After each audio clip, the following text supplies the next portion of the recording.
Good morning. Thank you, Edgar. And rescue. Wow. Thank you, thank you, thank you. The Lord is good. I believe in serendipity. This is a special blessing for us this morning.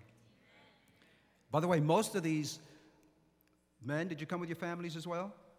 Most of these men are from Oregon. They have no clue what a hurricane is all about, except they do know what rain is. This is the first time here in Miami? Oh, really, in Florida, in the East Coast. Well, we're sorry we didn't have a hurricane here waiting for you. But we're so glad you would have come anyways. We would have been here anyways in spite of the hurricane. And we will see you all tonight as well at GMAA. Yes, a special concert this evening. At what time again? 7:30. I know one is from Phoenix, Arizona, the bass, right? The bass is from Phoenix, Arizona. So, but thank you so very much. It's really been a blessing to have heard you. You know, I can still, it sounds a little strange, but I still can remember what I believe was my first sermon a long time ago. My very first sermon. I think I was around a junior or so in academy. Upstate New York, in one of Adventist, Seventh-day Adventist Academy. There I became a part of a small group of students on campus.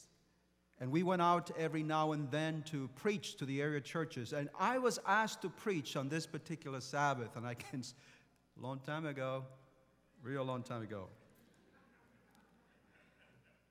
One thing I know,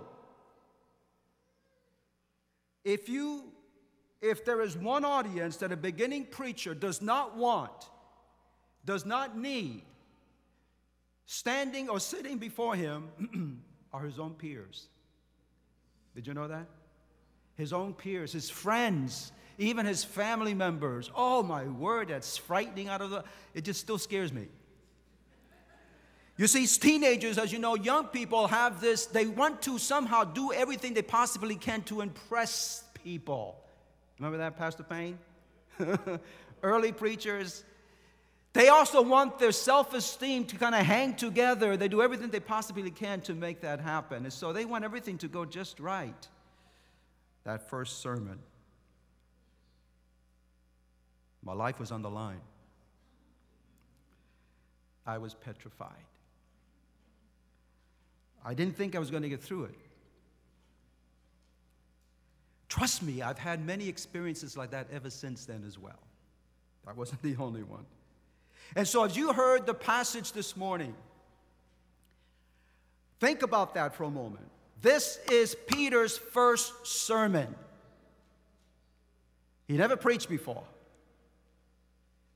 He has no formal training. He has the only experience that he really has in any of this is when he saw the Master himself preach and teach, and he sat at his feet and he took it all in. But you will remember that Peter has been a fisherman all of his life. He has done very little formal speaking. Most of his talking has been on the boat with his friends, and they say that his language was very coarse, not very refined. There's every indication to prove he was a very tough, vulgar guy. He loved to swear, as I think all fishermen do. Do any fishermen? No, don't raise your hand if you do. Now on this day, on the day of Pentecost, can you imagine this first sermon, and he's standing in front of thousands of people, Wilney? And they are asking questions. They are making wisecracks. They are expressing bewilderment. He has absolutely no fear. I would have been absolutely melted down by then. But you notice what the text says. He begins by pointing out that no one is drunk. People are saying, you guys got to be drunk. There's something going on. He says, no way, man. It's only 9 o'clock in the morning. You can't get drunk on cheap Palestinian wine that early in the morning. That's one of the texts tries to put in there, by the way. So Peter goes on to say, he tells them that what they have just seen is a fulfillment of what Joel said in the Old Testament, the prophet Joel. Joel chapter 2, verse 28 to 32, Peter quotes that entire passage, which tells me that he has been studying the Scriptures. He knows his Bible, and that's one of the things young preachers and preachers at all must understand the Scriptures, must study the Scriptures. And Peter goes on to say, God's Spirit has been poured out on all flesh. That's what Joel said, and that's what you're seeing. These people are speaking for God, he tells them. What they are saying in God's name is that Jesus of Nazareth, please read it there sometime today, Acts 2.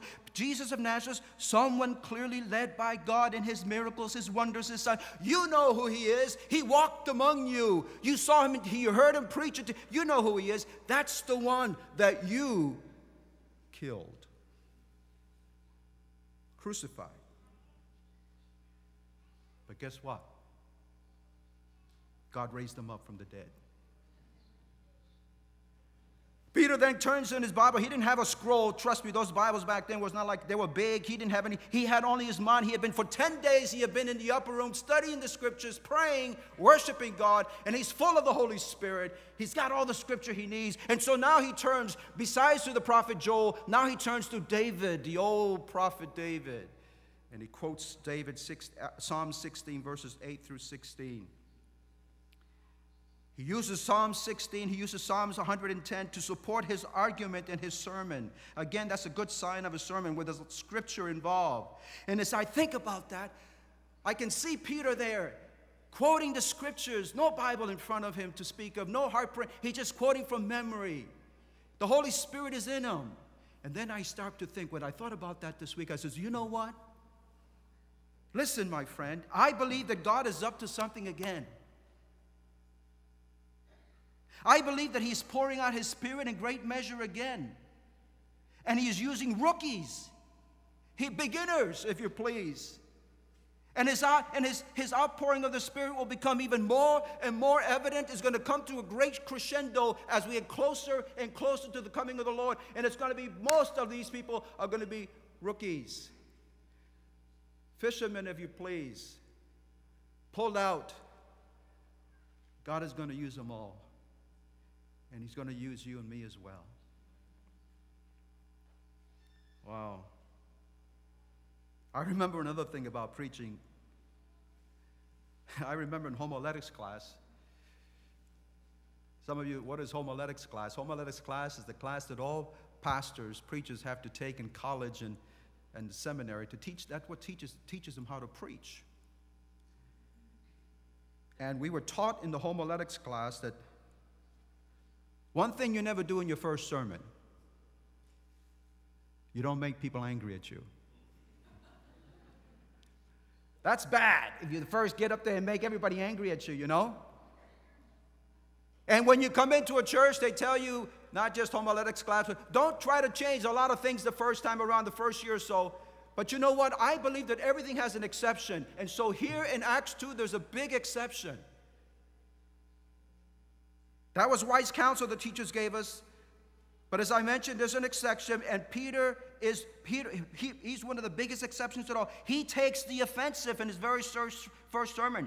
Verse 36, you can see it there. He says, let it be clearly known, he says, let it be clearly known by everyone in Israel that God has made this Jesus whom you have crucified, both the Lord and the Messiah.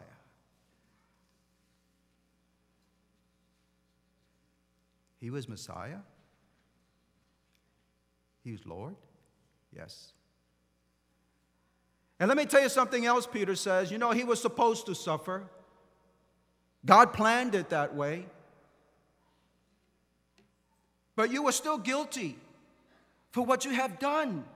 The sentence that you passed on Jesus has been reversed by a higher court.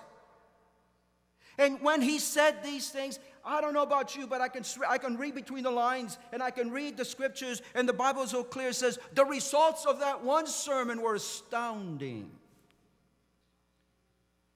The Bible says they were cut to the heart. They were deeply convicted. They got the point. Don't you wish Pastors, don't you wish that every time we preach, everybody got the point? There was a lot of conviction. Huh? I said, man, what a sermon. First sermon. The point that he's making is so incredible. He says, listen, if Jesus of Nazareth was indeed the Messiah, the Christ, then no guilt could be greater than theirs because they have treated him so cruelly. They have killed the only one, the very one in whose their very hope of salvation lies. What could be greater than that? They are pricked to the heart, the Bible says.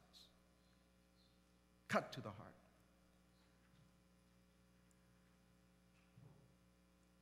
You know what their response was? What hope do we have now? Is there any hope for us? What should we do? Peter listens carefully, and Peter gives a beautiful reply. His reply is very reassuring. In every sermon, there should be a glimmer of hope in every sermon, some reassurance. And so Peter gives them, his reply is reassuring. He says to them in verse 38, he says, there is hope for you.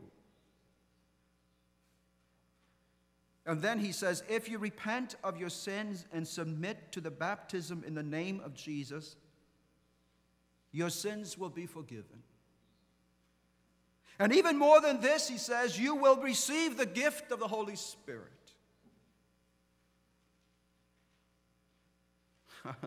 I tell you, in one sermon, the audience has been convicted of the most terrible crime in history and has been reassured or assured that even this sin can be forgiven.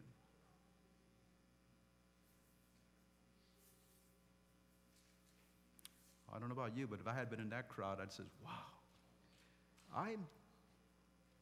I helped to put him there. And you're telling me that even this sin is forgivable. I have just committed the most terrible crime in history. And you're telling me that there's even hope for me? Yeah, that's what Peter was saying. Let me tell you something, friends. Can anyone here today really believe that they have sinned beyond forgiveness? You see, repentance is key to forgiveness, but let me tell you something, friend of mine. Repentance is a gift God gives to you when you come to him just as you are, and you throw yourself at the foot of the cross, and you admit that you have done the worst thing possible, and you say, God, I praise you because even for this, there is forgiveness. See, repentance clearly indicates that a major reversal in one's life is being demanded. And you know who does the demanding? The demanding is done by God himself.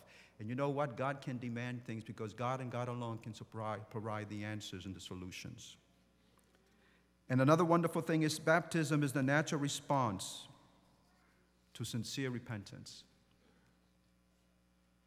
I want you to notice, if you will, verses 41, 42, and 46, and 47, because I think here in these 4 verses is the power of the early church. And I think we have this on the screen. Yes, here we are.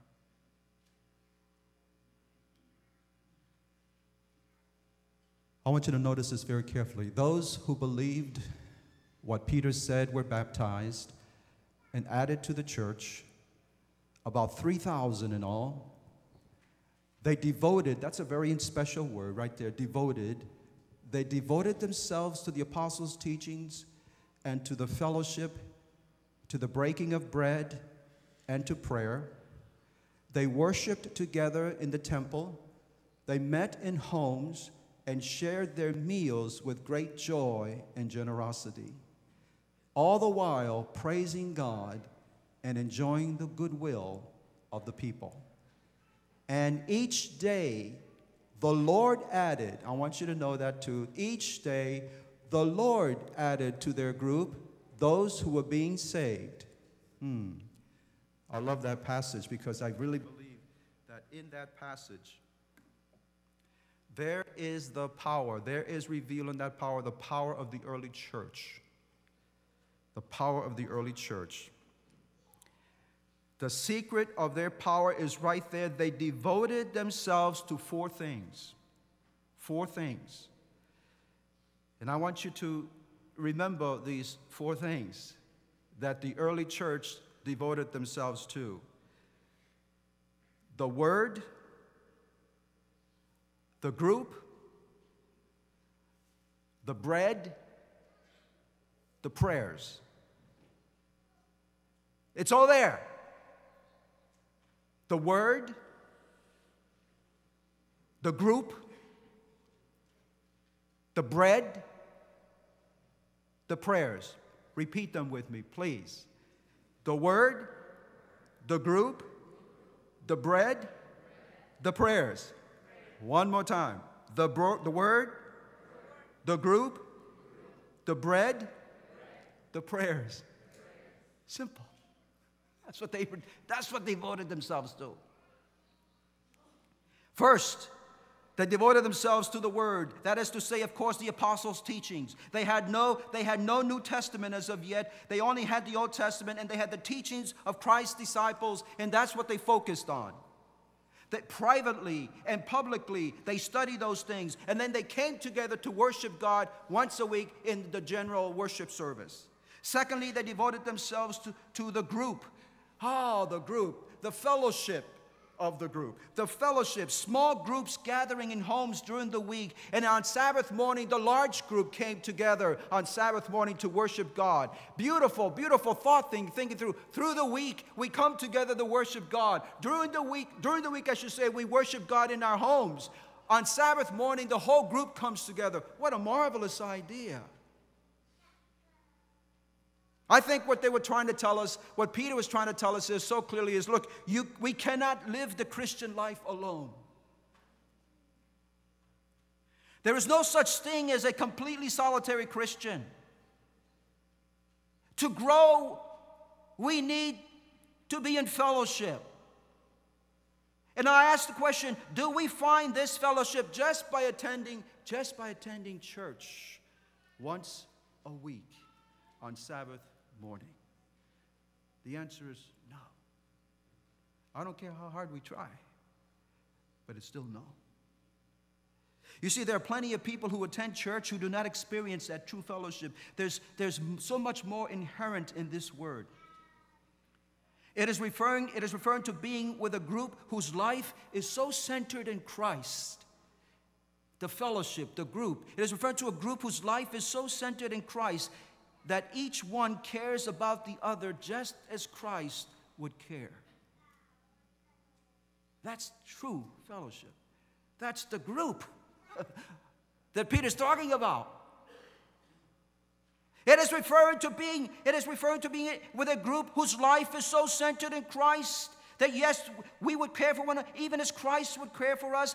I think of this group, and as I read the New Testament, as I read the book of Acts, I realize this group must be willing to bear burdens.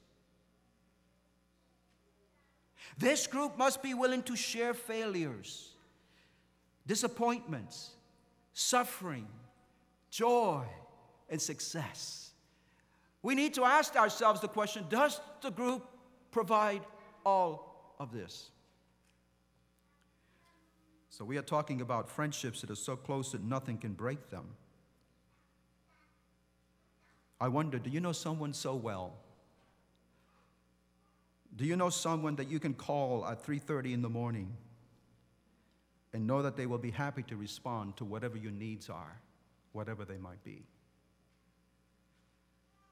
Are there people that you want with you when you are in trouble? If you can only think of those kinds of people, if they come to you from the church, my friends, you know we have a group, but if you can't find anybody in the group that we talk about as the church, we got some problems. In Peter's day, you will remember when people in Peter's day accepted Christ, you remember what happened. They were immediately, many of them were cut off from family and friends. You see, becoming a Christian was a radical change back in those days. And you know what? It's not going to be too long in the future. Becoming a Christian is going to be very radical even today in the 21st century. I want to imagine how you would feel if you joined Miami Temple and this action meant that you would lose your job immediately, your family, your friends. The feeling of being alone would be overwhelming. So the church becomes the family. The church rallies around people. That's what Peter's talking about. That's what happened in the early church. And so thirdly, Peter says, look, it isn't just the word and the group, but you need also something else, the bread. The bread. They shared meals together in homes. Not every day or every time, but enough time to build strong bonds together.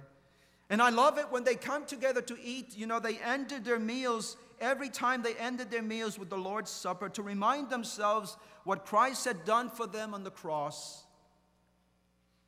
And to point themselves, as they ate the meal together, they pointed themselves not only to what Jesus had done for them on the cross, but also to the soon coming Lord. They truly believed that Jesus is coming within their lifetime. You see, they never wanted to lose sight of what the cross had accomplished for them. They never got tired of talking about the cross and about Jesus' promise to return.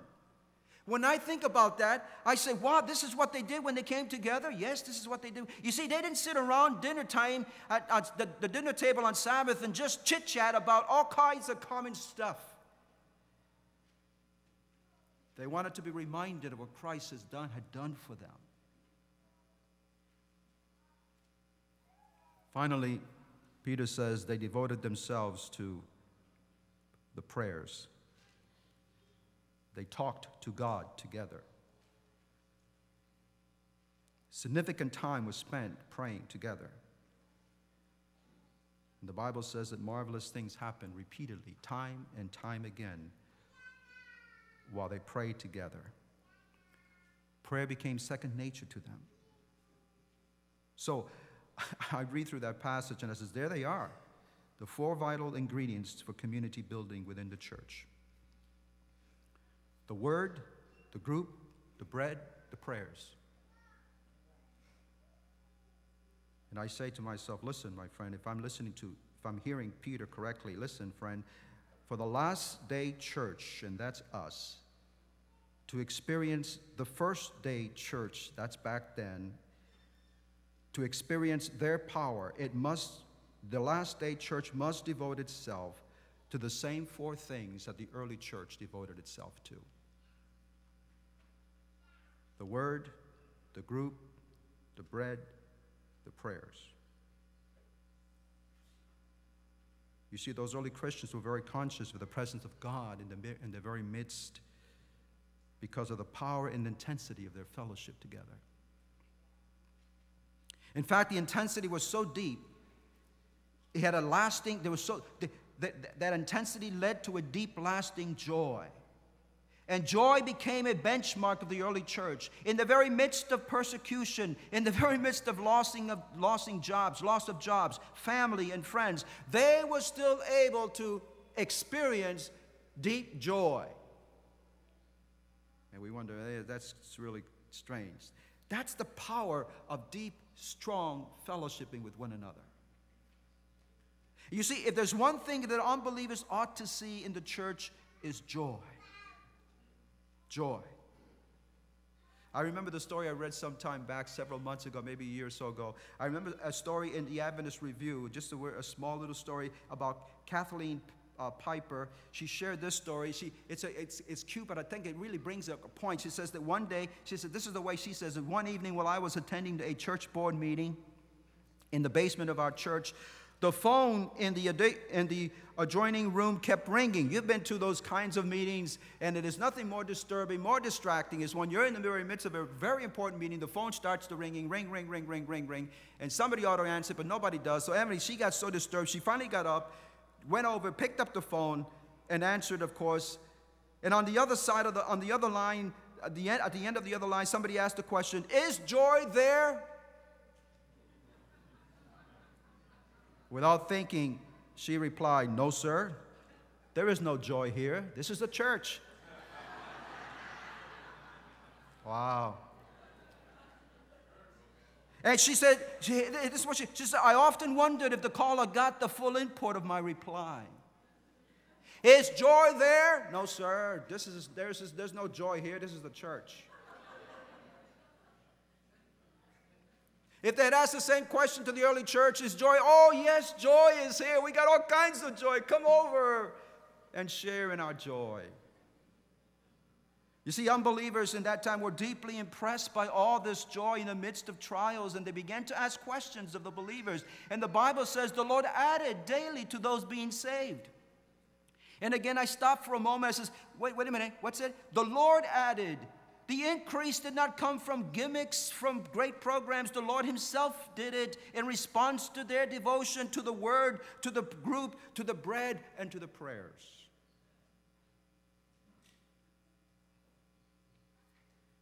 And so a group like this is so committed to Christ and to each other that everyone who comes into their presence senses the presence of God there too. I remember the story of two young men who grew up in Brooklyn, New York. And they were kind of like Peter, you know. The mouth wasn't all the tongues, the language wasn't all that great. But somehow or another, they came to a little church, an Adventist church in Brooklyn, New York, and they began to like coming to this church because it wasn't very large. There weren't very many. These guys were 14 and 15 years of age. There weren't too many teenagers in prayer meeting, but they enjoyed coming to prayer meeting of all things. And so they went to prayer meetings each Wednesday night, not because the teachings were so fantastic or the music was so great for them, but they came because they said when they got there, people loved them. They felt like they really belonged. They felt like they really mattered. People put their arms around them. People prayed with them. People encouraged them.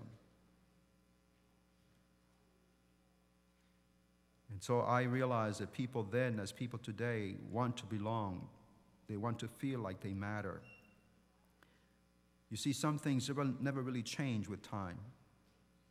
In fact, I heard just recently that, getting away from my story for just a moment, I heard recently that our 21st century generation is a culture that is looking for a community to belong to before a message to believe in.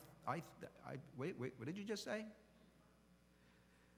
Our 21st century generation is a culture that is looking for a community to belong to before a message to believe in. That's really kind of takes me away. And they tell me that's classic postmodernism. Belonging before believing. And so we are learning as Adventists that our primary task perhaps is to create opportunities for belonging with people. Long, long before we start telling them what we believe. Because people don't believe until they belong. And to me, that's very interesting. And now back to the story, because this story proves that those two boys kept coming back to that little church week after week to prayer meeting nevertheless.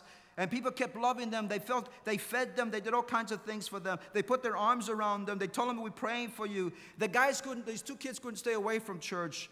They got their spiritual strokes just by coming to that little church. One little old lady, Italian lady, laughed a lot with them. She was a lot of fun to be with. She kept slapping them in the back and telling them, hey, I'm going to pray for you guys every day, and I do. Well, years went by. Years later, one of these two young men happened to meet the son of this dear old Italian lady, and the son told him, my mother passed away, but let me just tell you something. My mother, before she died, told me, if you ever run into Ron or Jim again, please let them know that I continue to pray for them long after they left their little church. I pray for them every day. Even right up to my deathbed. They were very inspired by that. Listen, let me tell you something. That's the kind of fellowship the early church enjoyed. That's the kind of fellowship we can enjoy, and we do enjoy in this church as well. Let me just say that one of those two boys in this story became well-known Adventist pastor an evangelist, Ron Halverson. Some of you perhaps have heard of him, maybe not. The other young boy became a well-known Adventist teacher and pastor and a college president, Dr. James Londas. And their relationship started way back in that little church, way back in Brooklyn, New York. And so I say to you, my friends, be sure that you remember those 4 things that Peter so graphically brings out to us. Become a part of the church the way God has it. And because in order to help this, we want to help our leaders in this direction. And so a week, not next weekend, but the weekend after that, September the 8th and 9th, we're going to have a special seminar at the Inter-American Division. We're going to have a guest speaker here who's coming to us here from Andrews University.